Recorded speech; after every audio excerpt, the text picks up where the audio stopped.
Friends, welcome to my YouTube channel Kabile Gyan. आज के basics of mathematics में हम लोग क्वाड्रेटिक इक्वेशन के बारे में सीखेंगे। हम लोगों ने इसके पहले लीनियर इक्वेशन, आपका साइमल्टेनियस इक्वेशन और आपका लीनियर इन इक्वेशन के कॉन्सेप्ट्स को सीखा अच्छे से। कुछ क्वेश्चन भी प्रैक्टिस किया है। आई होप आपको अच्छा भी लगा होगा, आपने क्वेश्चन प्रैक्टिस किया होगा। अगर अभी तक आपने क्वेश्चन प्रैक्टिस नहीं किया है तो प्रैक्टिस जरूर कीजिए, क्योंकि बिना प्रैक्टिस के आपका मैथमेटिक्स अच्छा नहीं होने वाला है, ठीक ना। तो आज हम लोग क्वाड्रेटिक इक्वेशन की बात करने वाले हैं। क्वाड्रेटिक इक्वेशन जो कि बहुत इंपॉर्टेंट है। आपको लगता होगा सर हर चीज़ को इंपॉर्टेंट बोलते हैं। बिल्कुल मैं इंपॉर्टेंट बोलता हूँ, जहाँ पर मुझे लगता है इंपॉर्टेंट बोलना चाहिए मुझे वो इंपॉर्टेंट बोलना जरूरी है, ठीक ना। क्योंकि अभी आपको समझ नहीं आएगा। जो बच्चे 9th में हैं 10th में हैं उनको ज़्यादा सबसे ज़्यादा प्रॉब्लम होती होगी, ठीक ना। क्योंकि अगर वो अपने बेसिस को अच्छा नहीं रखेंगे तो वो सोचेंगे कि हम सिर्फ रट्टा मार लें मैथ्स में और हमारा काम चल जाए, तो नहीं होने वाला है। तो 9-10 के बच्चे खास तौर पे बेसिक्स को जरूर अच्छा करें, क्योंकि अगर बेसिक्स अच्छा होगा तभी आप कर सकते हो। क्योंकि 9-10 चाहे आगे की जो भी क्लासेस हैं, इतना आपके पास टाइम नहीं होता है कि आप जो है आराम से क्लास 6 का, क्लास 7 का, 8 का पूरा मैथ्स बनाने बैठ गए। इतना आपके पास टाइम नहीं है। तो आप क्या कर सकते हैं, सिंपल सोपा है। मैंने इंट्रोडक्शन क्लास में बोला आपको, आप क्या कीजिए, आप जिस भी क्लास में हैं आप उस क्लास के मैथ्स को पढ़िए। जहां पर उस क्लास के मैथ्स में बेसिक में प्रॉब्लम आ रहा है, आप मेरा बेसिक्स ऑफ मैथ्स देख सकते हैं।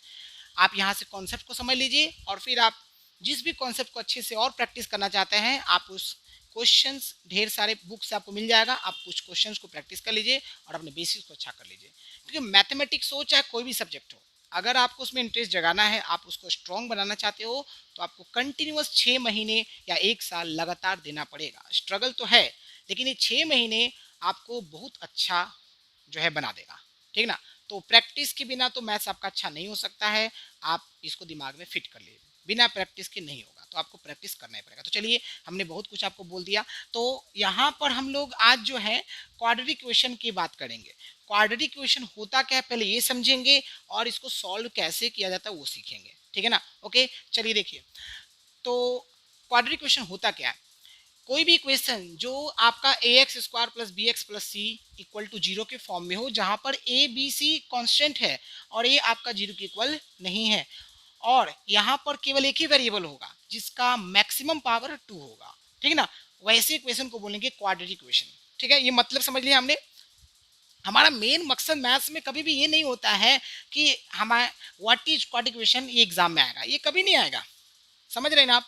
तो आपको मतलब समझ में आना चाहिए, कॉन्सेप्ट क्लियर करना है, लेकिन आपको फाइनली क्वेश्चन बनाया कैसे जाता है उस पर ज्यादा ध्यान देना है, ठीक है ना। ओके, तो ये कुछ एग्जांपल है, जैसे एक्स स्क्वायर माइनस का 5x plus 6 equal to 0, 6x square minus का 7x plus 3 equal to 0 equal to 3। ये भी आपका क्वाड्रेटिक इक्वेशन, ये 3 इधर आएगा तो -3 हो जाएगा, ठीक है ना। अच्छा, एक क्वाड्रेटिक इक्वेशन में आपको x इक्वल टू m और x इक्वल टू n, ये दो जो m और n आया है, ये उस क्वाड्रेटिक इक्वेशन का सॉल्यूशन होगा या फिर रूट्स होगा, ठीक है ना। तो कुछ क्वेश्चंस हैं जिसको हम लोग प्रैक्टिस करते हैं, तभी हमारा क्वाड्रेटिक इक्वेशन अच्छे से क्लियर होगा, ठीक है ना। तो चलिए देखिए, फर्स्ट क्वेश्चन आपका दिया हुआ है एक्स स्क्वायर माइनस का 5x प्लस का 6 इक्वल टू 0। आप जब स्टैंडर्ड 10th में जाओगे तो वहां पर आपको वेराइटीज ऑफ क्वाड्रेटिक इक्वेशन देखने को मिलेगा, बहुत बढ़िया बढ़िया, ठीक है ना। वहां पर आपको मिडिल टर्म स्प्लिटिंग से भी क्वाड्रेटिक इक्वेशन सॉल्व करने को मिलेगा, और आपको फॉर्मूला मेथड से मिलेगा। यहाँ पर मैंने जो क्वेश्चन लिया है वो मिडिल टर्म स्प्लिटिंग का लिया है। जब मैं आपको 10th का क्वाड्रेटिक इक्वेशन पढ़ाऊंगा, ठीक है ना, तो वहां पर मैं आपको डिटेल में बताऊंगा कि किस किस टाइप के क्वाड्रेटिक इक्वेशन आपको क्वेश्चन में बन सकते हैं, और फॉर्मूला मेथड भी बताऊंगा, ठीक है ना। तो यहाँ पर हमको बेसिक्स अच्छा करना है ना, तो एक मिडिल टर्म स्प्लिटिंग मेथड से कैसे क्वाड्रेटिक इक्वेशन को सॉल्व किया जा सकता है उसको हम लोग समझते हैं। देखिए जरा ध्यान से, x square minus 5x plus 6 है, ठीक है। यहाँ पर मिडिल टर्म आपको -5x दिख रहा होगा, बिल्कुल दिख रहा है, लेकिन एक चीज ध्यान रखिएगा, मिडिल टर्म यहाँ भले -5x है, ठीक है ना, और आपको मिडिल टर्म हमेशा जो सिंगल वेरिएबल वाला है उसी को बीच में रखना है, ठीक है ना। मतलब अगर मान लीजिए 6 इधर आ गया तो ये मिडिल टर्म भले हो गया, लेकिन आप उसको स्प्लिट नहीं करोगे। स्प्लिट किसको करना, हमेशा जो सिंगल वेरिएबल वाला है। अगर ये सिंगल वेरिएबल यहाँ हो तो फिर इसको इधर लाइए, अगर ये सिंगल वेरिएबल यहाँ हो तो इसको इधर लाइए। समझ आ रहा है, यानी अरेंजमेंट करके आपको बीच में लाना है। आपको मिडिल में कभी भी नहीं इसका स्प्लिट नहीं करना है, कभी भी इसका स्प्लिट नहीं करना है। तो ये मैंने आपको बता दिया कि स्प्लिटिंग किसका होता है, सबसे पहले इसको ध्यान में रखिएगा। तो -5x का स्प्लिटिंग होगा। अब कैसे होगा वो समझिए। देखिए, यहाँ पर आपको नंबर क्या छिपा हुआ, 1 छिपा हुआ है और यहाँ पे 6 छिपा हुआ है। आप इन दोनों का मल्टीप्लीकेशन ले लीजिए। 6 और 1 का मल्टीप्लीकेशन क्या हो गया, 6 हो गया, 6 हो गया। अब आप इस 6 को कुछ इस तरह से ब्रेक डाउन कीजिए ताकि प्लस माइनस करके माइनस का 5x आ जाए और मल्टीप्लाई करके आपका 6 आ जाए, ठीक है ना। तो क्वेश्चन की वैरायटी से आपको और अच्छे समझ में आएगा। तो देखिए 6 को तोड़िए, तो 6 को कैसे तोड़ सकते हैं, 5 और 1 में तोड़ सकते हैं। तो 5 और 1 से जरा देखिए, 5 1 से 6 आ रहा है, बिल्कुल आ रहा है। लेकिन 5 1 से माइनस 5x आएगा, सोच के बताइए, नहीं आएगा, ठीक ना। तो 2 और 3 के बारे में सोचते हैं, जरा 2 और 3 के बारे में सोचते हैं। देखिए 6 को 2 3 या 6 होता है और 2 3 से 5 भी आ सकता है। अब हम इसको सेट करेंगे, तो देखिए सेट आपको यही करना होता है, ये सब ऑलरेडी सेट है, ठीक है ना। तो देखिए क्या लिखेंगे, एक्स स्क्वायर माइनस का 3x माइनस का 2x प्लस का 6 इक्वल टू 0। अब चेक कर लो क्या मैंने सही लिखा कि नहीं। देखिए माइनस 3x माइनस 2x करेंगे, माइनस 5x हो रहा है, बिल्कुल हो रहा है। माइनस माइनस प्लस, देखिए प्लस का 6 है और 3 2 जा 6 आ रहा है, सेट हो गया ना। अगर आप यही 5 और 1 करते तो सेट नहीं होता, देख लीजिए। मान लीजिए यहाँ पर माइनस 5x लाना था, ऑलरेडी 5 और 1 है, तो 5 1 से 6 आएगा, 5 1 से 4 आएगा, कभी भी 5 आएगा क्या, नहीं ना आएगा। इसका मतलब ये दोनों सेट नहीं करेगा। सेट ऐसा होना चाहिए कि बीच वाला टर्म भी आ जाए और इन दोनों का प्रोडक्ट भी आ जाए, यानी 6 आ जाए। समझ आया। तो चलिए अब उसके बाद जो है बस यही है आपका, उसके बाद आपको कॉमन लेना अब अच्छे से आता है, उसमें कोई कुछ खास प्रॉब्लम नहीं है। देखिए सबसे पहले क्या करेंगे, एक्स को कॉमन लेंगे, तो क्या बचेगा, एक्स माइनस का 3, और यहाँ पे 2 कॉमन क्या बचेगा, एक्स माइनस का 3 इक्वल टू कितना हो गया, 0। अब यहाँ से एक्स माइनस का 3 कॉमन लिया फिर से, तो यहाँ बचा एक्स माइनस का 2 इक्वल टू कितना हो गया, 0। अब यहाँ पे लगाओगे zero product rule. Zero product rule क्या होता है, जब दो फैक्टर्स आपस में मल्टीप्लाई हो तो ईच फैक्टर को जीरो से इक्वेट कर देते, उसी को बोलते हैं जीरो प्रोडक्ट रूल। तो क्या लिखेंगे, एक्स माइनस 3 इक्वल टू 0 और एक्स माइनस 2 इक्वल टू 0, यानी x का वैल्यू क्या क्या आ गया, x का वैल्यू 3 आ गया और x का वैल्यू कितना आ गया, 2 आ गया, ठीक है ना। वर्ड प्रॉब्लम जब आप बनाओगे तो वहां पे कंडीशन दिया रहता है कि आपका x नेचुरल नंबर है कि क्या है, तो उसमें आपको ध्यान रखना है। यहाँ पे अभी कुछ भी एलिमिनेट नहीं करेंगे, x का वैल्यू पॉजिटिव हो, नेगेटिव हो, रेशनल नंबर हो, इरेशनल नंबर हो, आपका जो है डेसिमल्स में आ जाए, फ्रैक्शन में आ जाए, कोई फर्क अभी नहीं पड़ने वाला है। सब के सब x जो है का वैल्यू होगा, ठीक है ना, x का वैल्यू होगा। तो आई होप आपको समझ में आ गया कैसे किया हमने, ठीक है ना। अब चलिए क्वेश्चन की वैरायटीज हम चेंज करते हैं, क्वेश्चन नंबर 2 पर आते हैं। जरा ध्यान से देखिए, इसमें क्या लिखा है, 6 इंटू एक्स स्क्वायर प्लस का 1 इज इक्वल टू 13x है। अब बताइए, इसको देख के तो लग ही नहीं रहा है कि ये क्वाड्रेटिक जैसा है, लेकिन आपको वेरिएबल का पावर चेक करना है, क्वाड्रेटिक है। अब इस फॉर्म में नहीं दिख रहा है, आपको इसको ओपन करके इस फॉर्म में पहले बनाना है, तो कीजिए। तो क्या लिखिएगा, देखिए 6x स्क्वायर प्लस का 6 इक्वल टू 13x, ठीक है। 6x स्क्वायर, ये 13x प्लस इधर है तो माइनस का 13x प्लस का 6 इक्वल टू क्या हो गया, 0 हो गया, ठीक है। अब देखिए जरा ध्यान से, अब यहाँ पर आपको देखो 6 है, यहाँ भी 6 है, तो 6 इंटू 6 कितना होता है, 36 होता है, ठीक है। 6 इंटू 6 36 होता है। अब इस 36 को कुछ ऐसे ब्रेक डाउन कीजिए कि माइनस 13x आ जाए और जो मल्टीप्लीकेशन जो प्रोडक्ट है वो 36 आ जाए। तो देखिए 36 को कई तरीके से कर सकते हैं, 6 और 6 कर सकते हैं, पहले ये सोचते हैं 6 6 36 तो आ रहा है, बट 6 6 से 12 हो रहा है, लेकिन 12 यहाँ है क्या, नहीं ना है, काम नहीं बन रहा है। अच्छा बहुत कुछ है, 12 इंटू 3 मैं आपको देखो डायरेक्ट भी बता सकता हूँ, लेकिन मैं यहाँ पर आपको समझाने के लिए कुछ स्टेप्स और एक्स्ट्रा लिखूंगा। तो 12 3 से भी 36 आ रहा है, बट 12 3 से यहाँ पर 13 आ रहा है क्या, नहीं आ रहा है। लेकिन जैसे आप 9 और 4 को करते हो, देखिए 9 4 जा 36 होता है और 9 और 4 जोड़ने से 13 भी आता है, यानी इन तीनों में कौन सा ही बैठ रहा है, 9 और 4 बैठ रहा है। समझ आ रहा है ना, जो है बस यहीं पर है। अगर आपने स्प्लिट करना सीख लिया तो फिर आपको हो जाएगा। कभी कभी क्वेश्चन में कुछ ऐसे स्प्लिटिंग आ जाते हैं जिसमें दिमाग खराब हो जाता है, करे तो क्या करे, बड़े बड़े नंबर आ जाते हैं। समझ आ रहा है। तो जब मैं आपको 10th का क्वाड्रेटिक क्वेश्चन पढ़ाऊंगा उसमें आपको एक से एक वैरायटी वाले क्वेश्चन दिखाऊंगा, जिसमें बड़ी बड़ी खतरनाक खतरनाक क्वाड्रेटिक क्वेश्चन को सॉल्व करना भी सिखाऊंगा। समझ आ रहा है। तो देखिए अभी आपको बेसिक्स अच्छा हो जाए, उसके बाद आप हाई लेवल पे जाओगे तो ज़्यादा समझ आएगा। तो देखिए क्या करेंगे, 6x स्क्वायर है, माइनस का 9x है, माइनस का 4x है, प्लस का 6 है, इक्वल टू कितना हो गया, 0 हो गया, ठीक है ना। अब आप क्या करोगे, इन दोनों में क्या कॉमन ले सकते हैं, 3x कॉमन ले सकते हैं। मैंने 3x कॉमन ले लिया, क्या बचा, 2x बचा, और यहाँ पे क्या बचा, 3 बचा। यहाँ पे आप 2 कॉमन लोगे क्या बचेगा, 2x बचेगा, माइनस का 3 बचेगा, इक्वल टू कितना होगा, 0 होगा। अब दोनों जगह से आप 2x माइनस 3 को कॉमन ले लीजिए, और यहाँ क्या बचेगा, 3x माइनस का 2 इक्वल टू कितना हो गया, 0 हो गया। समझ आ रहा है ना। तो यहाँ से देखिए आप जीरो प्रोडक्ट लगा दीजिए, 2x माइनस 3 इक्वल टू 0 और 3x माइनस 2 इक्वल टू 0, यानी कि यहाँ पर x इक्वल टू कितना हो जाएगा 3/2 और यहाँ पर x इक्वल टू क्या हो जाएगा 2/3। सो यही आपका क्या हो जाएगा आंसर हो जाएगा। ठीक है ना। आई होप आसान है, आप इसको नोट कर लीजिए। ओके स्टूडेंट्स, सो अब देखिए, अब हम और मजेदार क्वेश्चन करते हैं। क्वेश्चन नंबर 3 क्या लिखा है यहाँ पर 5x + 1 is equal to 4/x। देख के लग रहा है क्या क्वाड्रेटिक है? बिल्कुल भी नहीं लग रहा होगा। अभी तो कुछ ही वेराइटीज है, आपको ढेर से वेराइटी धीरे धीरे मिलने वाला है।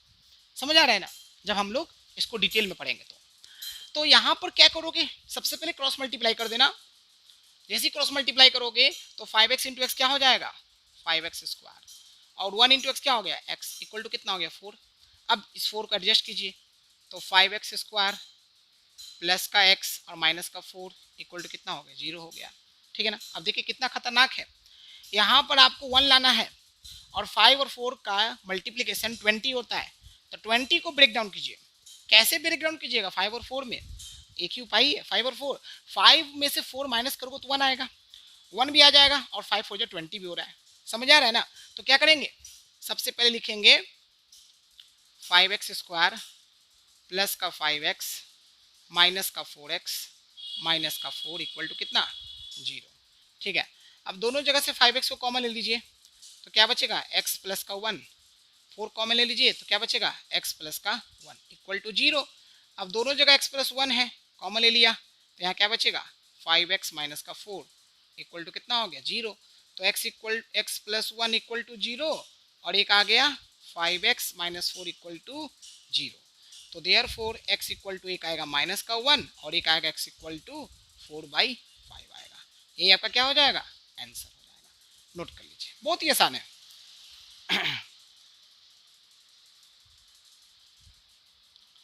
ओके, आई होप समझ में आ रहा है। चलिए नेक्स्ट क्वेश्चन पे आते हैं। क्वेश्चन नंबर 4 देखिए क्या दिया हुआ है 4x² माइनस का 49 इज इक्वल टू 0। ये भी आपका क्वाड्रेटिक है। क्वाड्रेटिक की पहचान क्या है, वेरिएबल पे पावर 2 होना चाहिए। ठीक है ना। तो देखिए आप इसको कैसे लिख सकते हो, आपको मैंने अलजेब्रा का फॉर्मूला बताया है ना, एक फॉर्मूला है a² minus b² equal to a plus B into A minus, वही फॉर्मूला पर बेसिक क्वेश्चन है। ठीक है ना, क्योंकि इसमें मिडिल टर्म किसको करोगे, किसी का नहीं कर सकते हैं ना। यहाँ पर साफ साफ देखिए कांस्टेंट है और यहाँ पर पावर 2 वाला है ना, ये स्प्लिट होगा ना ये स्प्लिट होगा। स्प्लिट कौन सा होता है, जिसका पावर 1 हो वेरिएबल का, उसको स्प्लिट करती है। इसमें किसी का स्प्लिटिंग नहीं होगा। तो क्या ये नहीं बनेगा, बिल्कुल बनेगा। कैसे बनेगा देखिए 4x² को हम क्या लिख सकते हैं 2x का होल स्क्वायर, और 49 को 7 का स्क्वायर लिख सकते हैं इक्वल टू कितना होगा 0। तो ये हो जाएगा a² माइनस b²। आपको फॉर्मूला पता है ना, जिसको नहीं पता देख लीजिए। a² माइनस b² क्या होता है a plus B into A minus B. मैंने आपको बोला है ना, आप कितना भी एल्जेब्रिक फॉर्मूला याद कर लो, अगर आपको इम्प्लीमेंटेशन करने आता है तभी वो फॉर्मूले काम का है, वरना फॉर्मूला किसी काम का नहीं है, वो थोड़ा ध्यान रखिएगा।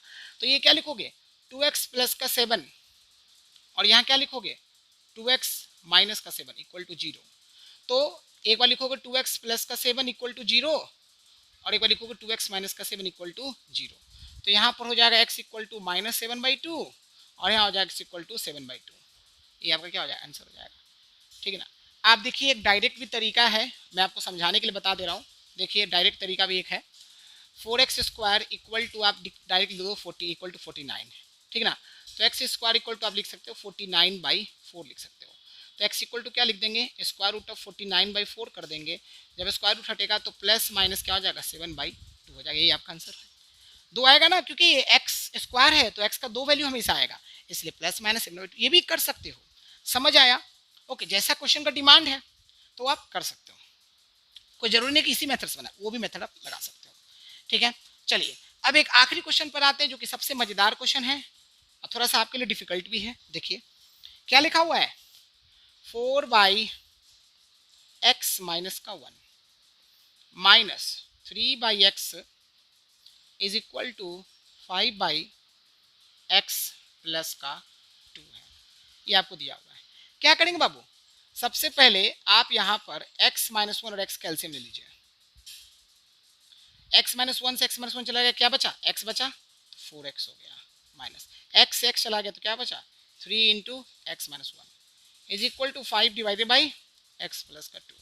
फिर क्या करेंगे ये हो जाएगा 4x माइनस का 3x माइनस माइनस प्लस का 3 divided by x square minus का x is equal to 5 divided by x plus का 2। ठीक है ना। अब इसको और सॉल्व कीजिए तो 4x में से 3x गया, क्या बचा x प्लस का 3 और एक्स स्क्वायर माइनस का x equal to 5 divided by x plus का 2। एक स्टेप और सॉल्व कीजिए, क्रॉस मल्टीप्लाई कीजिए, x plus 3 x plus 2 5 into x square minus का x। ठीक है ना। मल्टीप्लीकेशन में अलजेब्रा का सिखाया आपको, x into x x square होगा, प्लस का 2x और प्लस का 3x 5x हो जाएगा और 3 2 जा 6 हो जाएगा। ये हो जाएगा 5x स्क्वायर माइनस का 5x हो गया। ठीक है ना। ओके, चलिए इसको थोड़ा और सॉल्व करते हैं। देखिए आप इसको एडजस्ट कीजिए,